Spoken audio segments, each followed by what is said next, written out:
जब हुनर नहीं था हमें तो गैरों से कहलाया होनहार हो तुम। जब हुनर नहीं था हमें तो गैरों से कहलाया होनहार हो तुम। और इतनी शिद्दत से दिल तोड़ा उसने हमारा, इतनी शिद्दत से दिल तोड़ा हमारा, आज हमारी कामयाबी के जिम्मेदार हो तुम। जय हिंद, थैंक यू।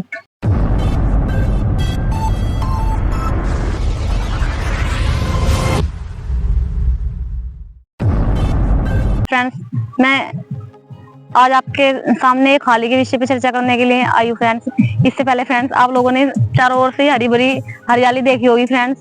मुझे तो यहाँ पे बैठ के बहुत अच्छा लग रहा है फ्रेंड्स, बिकॉज जैसे शहरों में ना पार्क होते हैं, ऐसे ही गाँव में पार्क है फ्रेंड्स, जिसको हम फील्ड बोलते हैं। और फ्रेंड्स, यहाँ पे साफ वातावरण है, शुद्ध है एकदम, ऑक्सीजन फ्रेश बिल्कुल।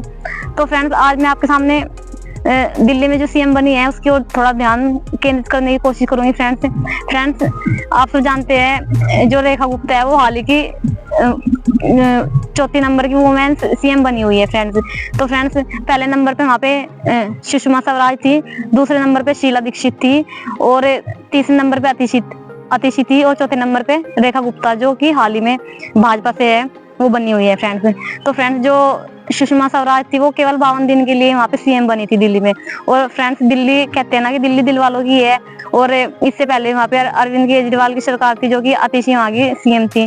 तो फ्रेंड्स, मैं ये कहना चाह रही हूँ कि ये तो बड़ी सौभाग्य की बात है कि वुमेन्स को ये अवसर मिल रहा है राजनीति में आने का, और थोड़ा वो हमारा सबका महिलाओं का नेतृत्व करेगी, और जो भी हमारे समाज की जो महिलाएं हैं उनके लिए एक आइकन का काम करेगी फ्रेंड्स। और मेरा तो ये है फ्रेंड्स कि मैं थोड़ा पढ़ रही थी और उसमें देखा मैंने थोड़ा कि जैसे जैसे एंशियंट हिस्ट्री मैंने थोड़ी पढ़ी, उसमें महिलाओं की क्या स्थिति थी। बस घर में ही रहना था उनको, खाना, चार दीवार के अंदर कैद होना, बस ये था और कुछ नहीं। फिर मॉडर्न हिस्ट्री में थोड़ा थोड़ा सा उनकी स्थिति और सुधार हुआ उनकी स्थिति में। और ये भी कहते हैं कि जो अर्जुन मेघवाल है 106वां संविधान संशोधन लाके उन्होंने महिलाओं को आरक्षण को लेकर मतलब बात की हुई है। और ये सुनने में आया है कि 33% आरक्षण है जो वो पारित होगा, और 33% जो आरक्षण लोकसभा में पारित होगा वो लगभग आपका 2029 तक वो लागू हो जाएगा फ्रेंड्स। तो मेजोरिटी भी फिलहाल इतनी नहीं है, लेकिन ये है कि धीरे धीरे स्थिति में सुधार भी आ रहा है फ्रेंड्स। और ये बड़ी खुशी की बात है कि 4 महिलाएं मतलब दिल्ली में मुख्यमंत्री बन चुकी है। और फ्रेंड्स, और थोड़ा दुख का विषय ये है कि इंडिया के 28 राज्यों में केवल 2 ही स्टेट में महिला देखने को मिली है सीएम, जो कि एक तो आपका ममता बनर्जी हो गया पश्चिम बंगाल से, और दूसरी ये मैडम है जो रेखा गुप्ता है। फ्रेंड्स, मैं ये कहना चाह रही हूँ कि धीरे धीरे महिलाओं की स्थिति में सुधार आ रहा है, लेकिन इतना नहीं है जितना कि आना चाहिए। हालांकि आप देख लो, आजादी के 75 साल हो चुके और हमने अभी हाल ही में अपनी 75वीं वर्षगांठ भी मनाई है, और उसके बाद भी इतना कुछ ज्यादा इम्प्रूवमेंट हमें देखने को नहीं मिला हुआ है। आप देख लो कि अभी एक लड़की थी ये प्रकृति, उसके साथ में क्या हुआ है, जो और सुसाइड हुआ है या मर्डर हुआ है, क्या हुआ है, वो तो अभी जांच का विषय बना हुआ है फ्रेंड्स। और डॉक्टर मोमिता थी, उसके जो रेपिस्ट हैं उनको भी अच्छे से अभी सजा नहीं मिल पाई, और जो थे भी उनको कह रहे कि आजीवन कारावास मिल गया, और बाकी को क्या मिला, बाकी को कि बैल पे छोड़ दिया गया। और एक और लड़की है, मैंने भी स्नेहा, उसने भी सुसाइड किया है। तो फ्रेंड्स, कहने का मतलब ये है कि हम एक और तो कह रहे हैं कि हम आजादी की 75वीं वर्षगांठ हम मना चुके हैं, अमृत महोत्सव मना चुके हैं, हम विकसित भारत की ओर बढ़ रहे हैं। तो दूसरी ओर कहीं ना कहीं हमें ये उत्पीड़न, ये भेदभाव आज भी देखने को मिलता है। ये इन चीजों से हम कहीं बचे हुए नहीं है।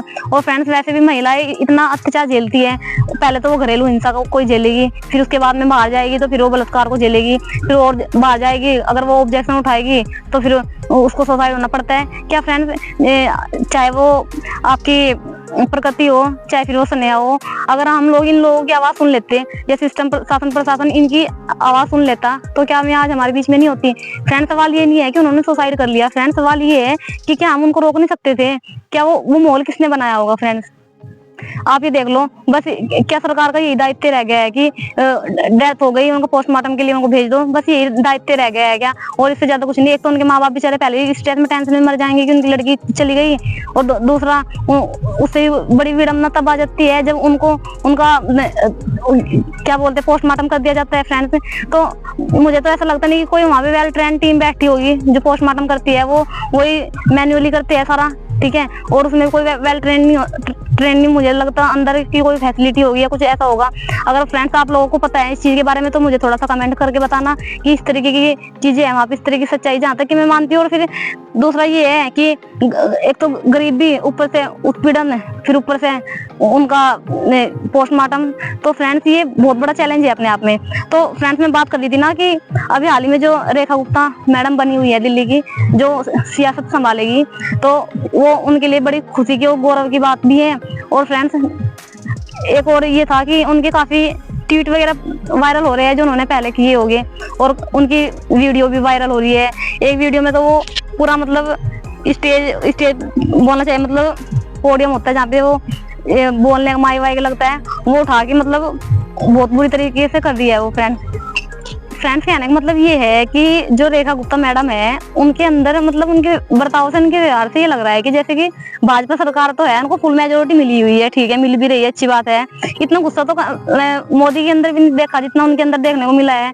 और जनता के बीच में तो बहुत ज्यादा क्या बोलना चाहिए, सज्जन तरीके से आना पड़ता है पेश। जनता के वो तो कह भी देते हैं जनता जनार्दन है। तो काफी उनके ट्वीट भी वायरल हुए हैं। वो केजरीवाल को भी गाली वाली दी उन्होंने, केजरीवाल को भी उन्होंने अभद्रता बोली, मतलब बहुत सारी चीजें ऐसी बोली कि अभी 13 साल तक की सरकार रही, तुमने क्या किया, जो हमें करना वो हम कर लेंगे हमारे। चलो खैर कोई बात नहीं, वो कर लेना चाहिए, जो उन्हें बोलना है वो करेंगे। लेकिन बस ये है ना कि जो भी काम होना चाहिए वो जनता के हित में ही होना चाहिए, और अपनी आदमी को वो नहीं दिखानी चाहिए कि हम बन गए या फिर तुरंत आनन फानन में ये शुरू कर दिया वो शुरू कर दिया। भाई एटलीस्ट बस गरीब लोगों को किसी भी तरीके से उत्पीड़ना का सामना ना करना पड़े, मेन पॉइंट ये है।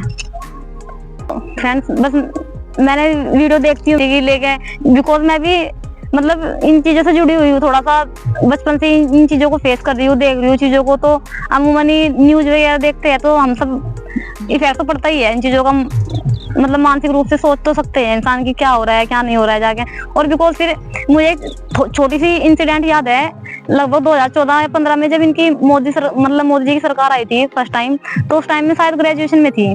और मुझे नहीं पता कि आपकी मेमोरी कितनी फास्ट चल रही है या नहीं चल रही है, लेकिन हाँ मेरी मेमोरी चलती है और मैं वही एक्सपीरियंस आपसे शेयर करने जा रही हूँ।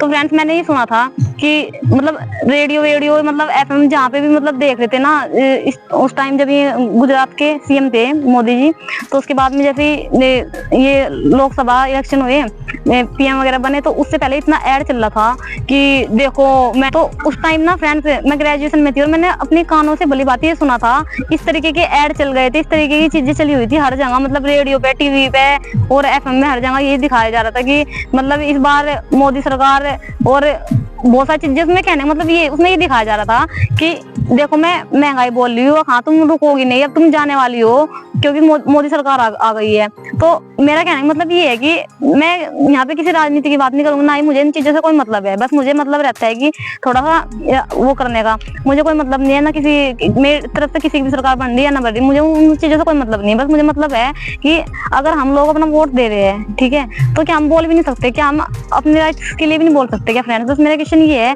और मेरा क्वेश्चन आप लोगों से भी यही है, बिकॉज चाहे वो PM हो देश का, चाहे वो CM हो, चाहे वो कोई भी हो, चाहे वो सांसद हो, तो आप लोग जनता का सहयोग से और हमारे सहयोग से तो लोग बनते हैं। फिर वो बाद में जो वो घोषणाएं करते हैं वो बस जो कागजों पे सीमित तक रह जाती है, कागजों पे रह जाती है कि हाँ हमने इतनी करोड़ की घोषणा कर दिया, इतना रोजगार दे दिया, इतनी हमने वो कर दिया है, वो मतलब वो सब चीजें कागजी तक ही रह जाती है, वो जमीनी स्तर पर कभी उतरती नहीं है। बस केवल गरीबों को तो 80 करोड़ देश की 80 करोड़ जनता को तो केवल क्या मिल रहा है, बस 5 किलो राशन, चावल, गेहूँ, और क्या मिलेगा फ्रेंड्स, ज्यादा दाल मिल जाएगी। तो ये रहता है ना फ्रेंड्स। तो इन चीजों से वैसे तो गरीबी मतलब दूर नहीं होगी, ना ही कुपोषण दूर होगा। तो फ्रेंड्स कहने का मतलब ये है ना, पॉइंट इज दिस, बिकॉज यहाँ पे कोई ये पॉलिटिकल इशू नहीं है जो जिसके ऊपर मैं बात कर रही हूँ। बस मैं बात कर रही थी कि जो रेखा गुप्ता है, उनके जो स्पीच वगैरह देखी मैंने और उनके जो ट्वीट वगैरह मतलब वायरल हुए वो देखे, तो उनके अंदर ना एक आक्रोश है, मतलब बहुत ज्यादा गुस्सापन है। इस तरीके की चीजों को देख के ऐसा लगता है कि जैसे कि मतलब किस तरीके का मतलब वो बर्ताव करेंगे ना। मेरा तो आप लोगों से बस ये रिक्वेस्ट है कि आप चाहे किस पोस्ट पे भी हो, डजेंट मैटर कि आप चाहे गवर्नमेंट जॉब कर रहे हो, प्राइवेट जॉब कर रहे हो, बिजनेस कर रहे हो, डजेंट मैटर, चाहे आप किसी भी फील्ड में हो, किसी भी जॉब में हो, तो सबसे पहले आप महिलाओं को, बच्चों को सम्मान करें फ्रेंड्स। और अपने जो भी कर्तव्य है, अपने जो आपके देश के प्रति जो कर्तव्य है, उनको सच्चाई से और ईमानदारी से उन कर्तव्यों का निर्वहन करें फ्रेंड्स। तो फ्रेंड्स आज की वीडियो में इतना ही फ्रेंड्स। और 2 लाइन आपके लिए फ्रेंड, सीढ़ियां उन्हें मुबारक हो जिन्हें छत तक जाना है, सीढ़ियां उन्हें मुबारक हो जिन्हें छत तक जाना है, अपनी मंजिल तो आसमा है, रास्ता में खुद बनाना है। फ्रेंड्स अगर आपको मेरी ये वीडियो अच्छी लगे तो उसको थोड़ा सा लाइक करें, शेयर करें और सब्सक्राइब करें, अपनी फैमिली में थोड़ा को फ्रेंड्स सपोर्ट करें फ्रेंड्स। थैंक यू, जय हिंद।